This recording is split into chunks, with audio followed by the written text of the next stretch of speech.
What kind of mind transforms deprivation itself into the deadliest of weapons? Genghis Khan, the supreme ruler who forged the Mongol Empire from scattered tribes, elevated siege warfare to a science of patience and terror. His armies rarely stormed fortified cities with reckless assaults. Instead, they encircled them completely, severed every lifeline, and let time do the killing. Weeks stretched into months as grain stores dwindled, wells ran dry, and hope turned to despair. Inside the walls, people first rationed bread to crumbs, then boiled leather belts, then hunted vermin until even rats became scarce. In the final stages, the living turned to the dead, not out of madness, but out of grim necessity. During the 1219 to 1221 invasion of the Khwarezmian Empire, this tactic reached its most terrifying refinement. When the Mongols reached the prosperous city of Samarkand, they did not charge the massive walls. They built a ring of camps around the perimeter, dammed irrigation canals to flood fields and ruin crops, and stationed archers to shoot down anyone attempting to forage. Mongol scouts had already mapped the city's supply routes and estimated reserves. Engineers calculated exactly how many days the inhabitants could hold out before malnutrition weakened the garrison. Once that threshold passed, panic set in. Defenders argued among themselves, some urging surrender, others clinging to pride. The Mongols waited, silent and unyielding, letting hunger erode resolve from within. Persian historian Malik Hubaini, who witnessed the aftermath of these campaigns, described scenes that haunted survivors for generations. In one besieged town, people consumed grass boiled into thin soup, then the bark of trees, then the hides of their own oxen. When those resources vanished, cannibalism appeared not as ritual, but as survival. Bodies lay unburied in streets because no one had strength left to dig graves. Dogs roamed freely, feeding on the fallen. Juvain wrote that the Mongols did not need to breach the gates with battering rams. Starvation opened them from the inside. Surrender, when it came, brought no relief. The Mongols had no interest in mercy for those who resisted. Once the gates swung open, the starving survivors, emaciated, hollow-eyed, were sorted. Artisans and skilled workers were spared for deportation to Mongol lands. The rest faced slaughter or enslavement.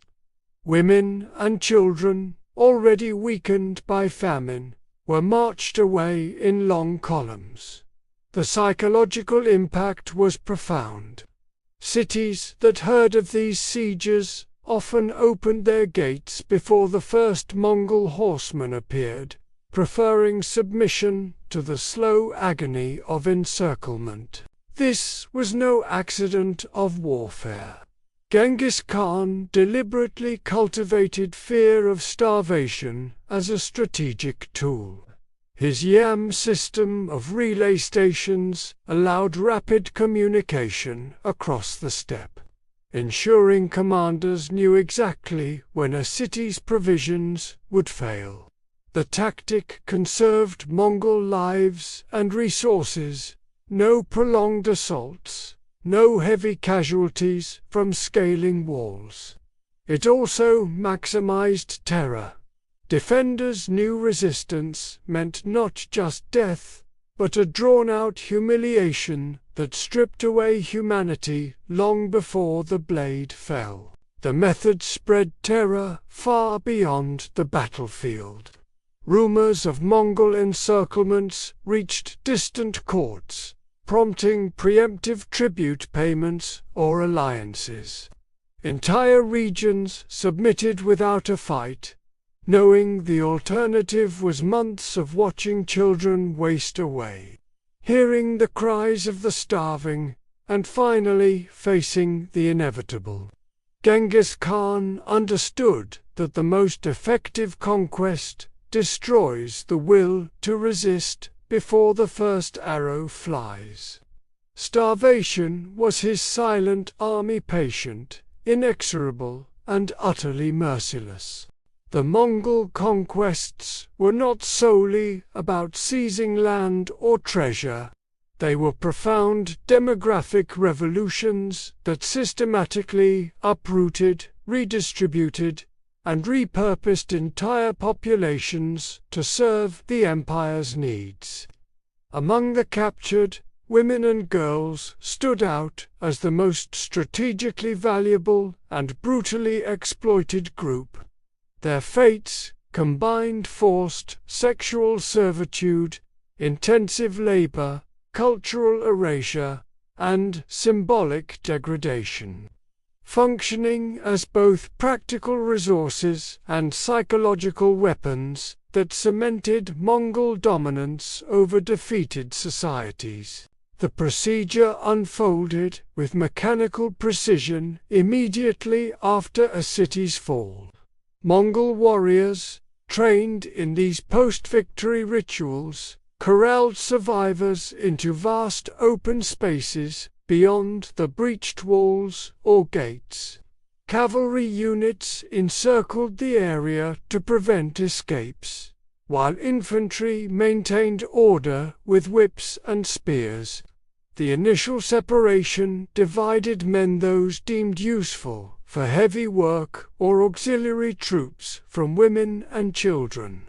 The women then faced detailed examinations conducted by experienced officers or trusted subordinates who reported directly to commanders. Evaluations considered multiple factors: estimated age and fertility potential, physical robustness for labor, facial and bodily attractiveness, visible skills like weaving or horsemanship, and signs of elevated social status, such as remnants of silk garments, gold earrings, or refined posture. Women identified as nobility wives, daughters or sisters of local rulers, governors, or wealthy merchants were isolated first. Capturing them delivered a devastating blow to enemy morale and lineage.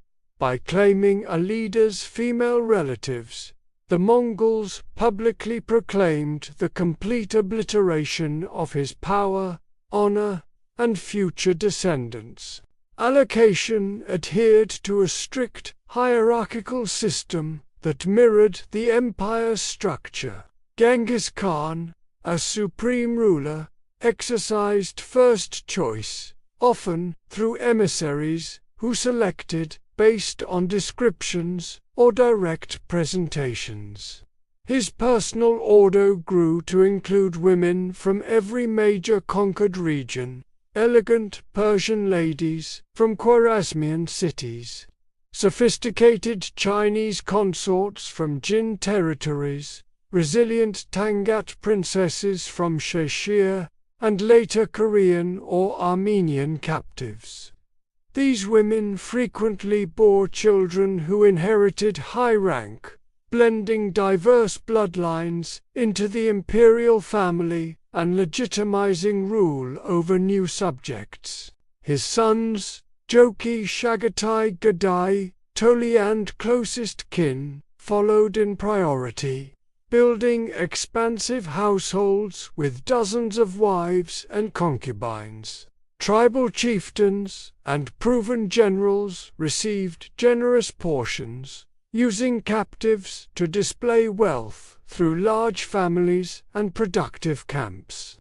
Meritorious officers claimed next, while ordinary Tummen soldiers, lancers, scouts earned shares proportional to valor, typically 1 or 2 women each, as rewards for loyalty and combat effectiveness. Many captives entered forced marriages within this polygamous framework. A woman assigned to a warrior learned survival necessities rapidly, mastering the Mongol tongue for commands, riding astride to keep pace with migrations, preparing traditional foods like boiled mutton and arag, erecting and dismantling gears efficiently, and managing herds of sheep or horses. Junior wives in larger households competed for resources and favor, performing dawn-to-dusk chores while navigating complex family dynamics. Children from these unions were raised unequivocally as Mongols, learning bow from horseback, participating in hunts, absorbing shamanistic beliefs, and pledging allegiance to the Yasa code from earliest memory. This intergenerational policy effectively dissolved original ethnic identities. Descendants of Persian captives might command divisions conquering further into Persia decades later. Those not integrated into households faced unrelenting servitude in collective labor forces. Massive army camps, sometimes housing hundreds of thousands during campaigns, relied on women for essential support, tanning hides into armor components, sewing boots and quilts from felt, gathering wild onions or berries to supplement rations, driving supply wagons across endless steppes, and nursing the wounded after battles. Skilled individuals, embroiderers, crafting banners, herbalists, treating arrow wounds, singers, entertaining at evening fires, occasionally secured slightly better conditions through utility. Long-distance trade dispersed countless others. The Pax Mongolica's secure roads facilitated slave markets, where women from Central Asia appeared in Chinese capitals as palace attendants or in Persian cities as household servants. Yuan dynasty records document groups arriving in Dadu for imperial service, while Ilkhanate sources mention Georgian or Circassian women enriching Baghdad harems. Symbolic violence compounded physical hardship. Captives were often marched publicly through ruined streets or displayed at victory assemblies. Former finery confiscated to highlight degradation. Leaders openly boasted of collections, using women as tangible evidence of supremacy.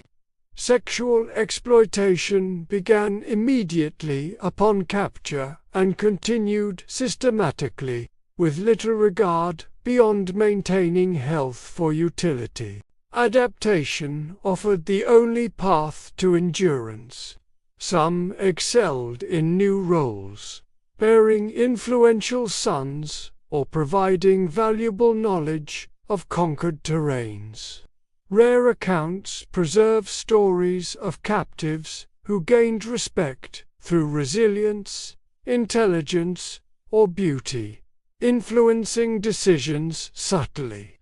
Yet, for the overwhelming majority, conquest meant irreversible loss, separation from kin, abandonment of traditions, reduction to interchangeable labor in an alien, mobile world.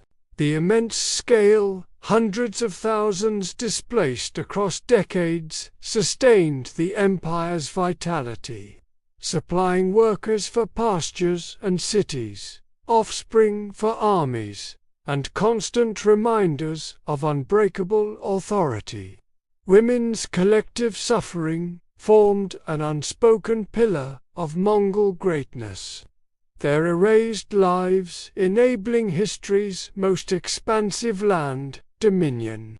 The Mongols elevated warfare to a level of calculated efficiency that treated human lives as mere expendable components in a larger machine.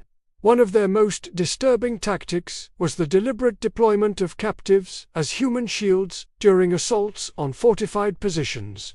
This was not a sporadic act of desperation, but a standardized procedure designed to minimize losses among elite Mongol warriors while maximizing terror and disruption against the enemy. Civilians captured from nearby settlements, predominantly women, children, the elderly, and non-combatants, were forced into the vanguard, their bodies forming a living barrier that absorbed the initial volleys of defensive fire. The tactic shone in its brutal practicality during prolonged sieges across Asia. In the 1221 assault on Genghis, capital of the Khwarezmian Empire, resistance proved fiercer than anticipated despite surrounding encirclement. Genghis Khan, unwilling to sacrifice his seasoned troops on heavily defended walls, commanded thousands of local prisoners to be driven forward in compacted groups. Bound loosely with ropes to prevent mass flight or herded at lance point, they advanced slowly toward the battlements.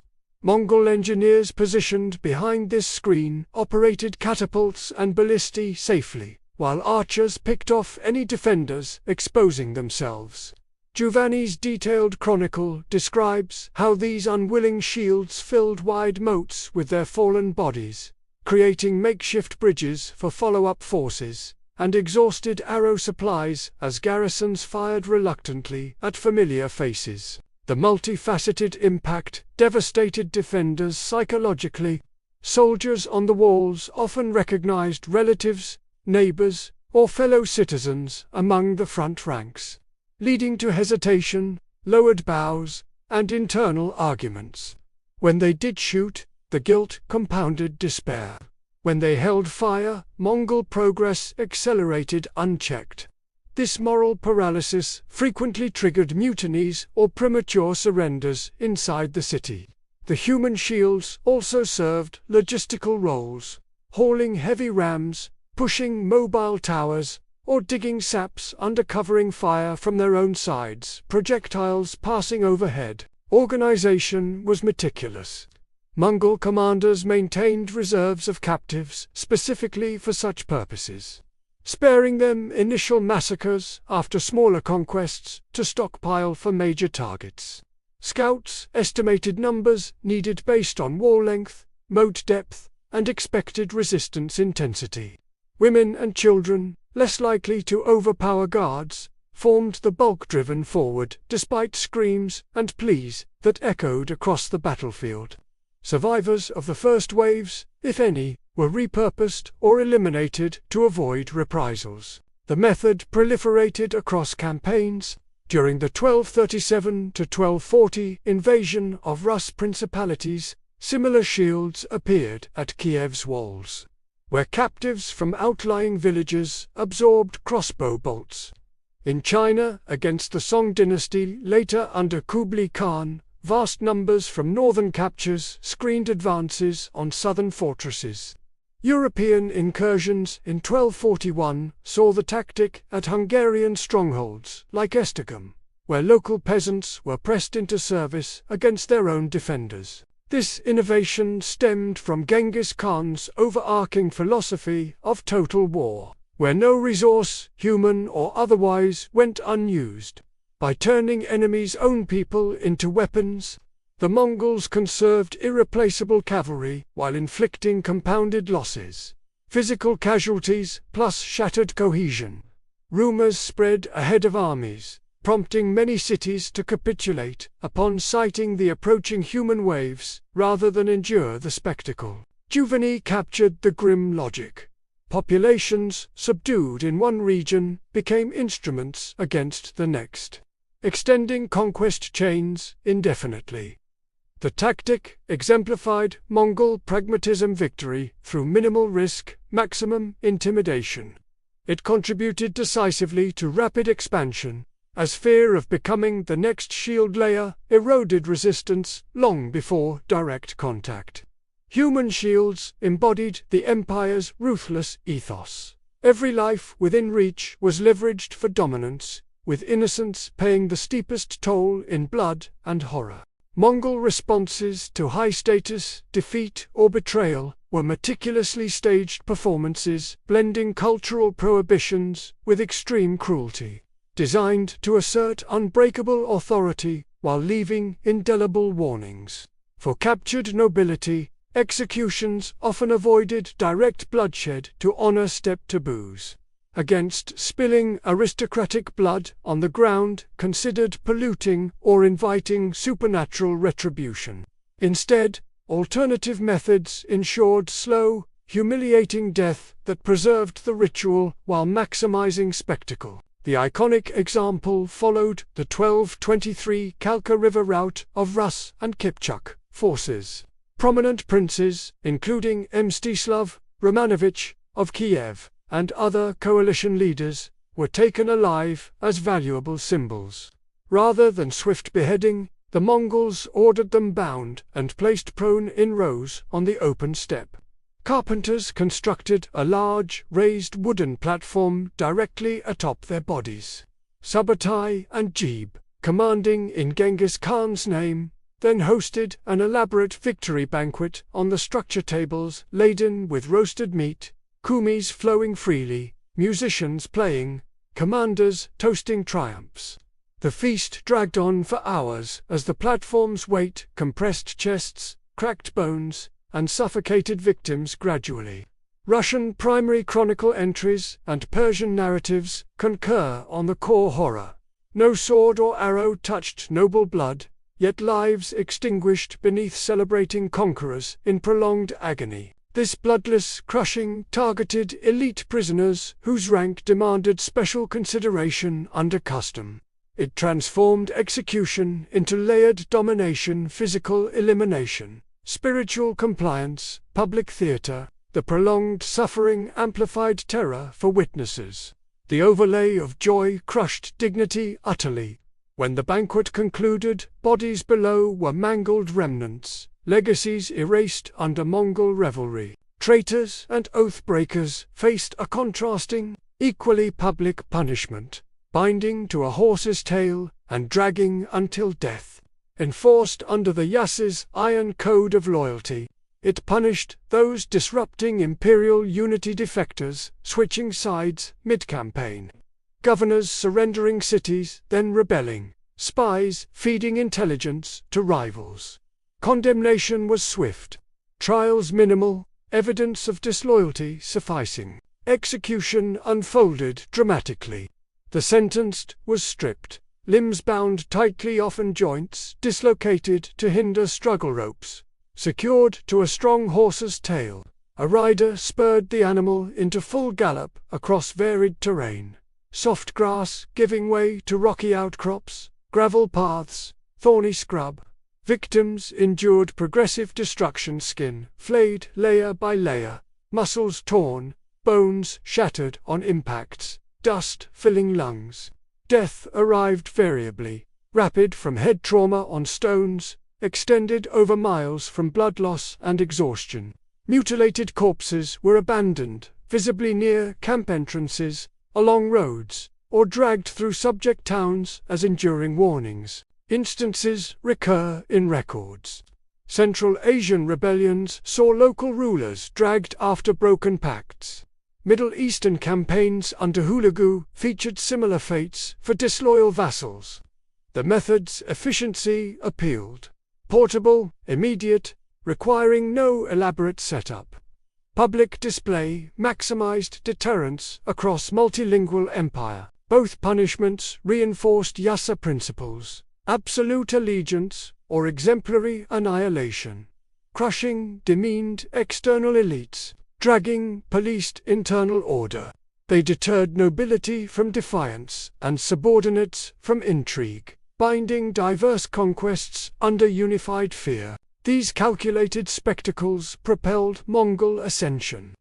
Combined with starvation, sieges, human shields, and demographic reallocations, they forged nomads into overlords of history's vastest contiguous realm. Juvain summarized the pattern succinctly. Arrival heralded destruction, slaughter, plunder, departure left silence. Submission, worlds remade through unrelenting terror.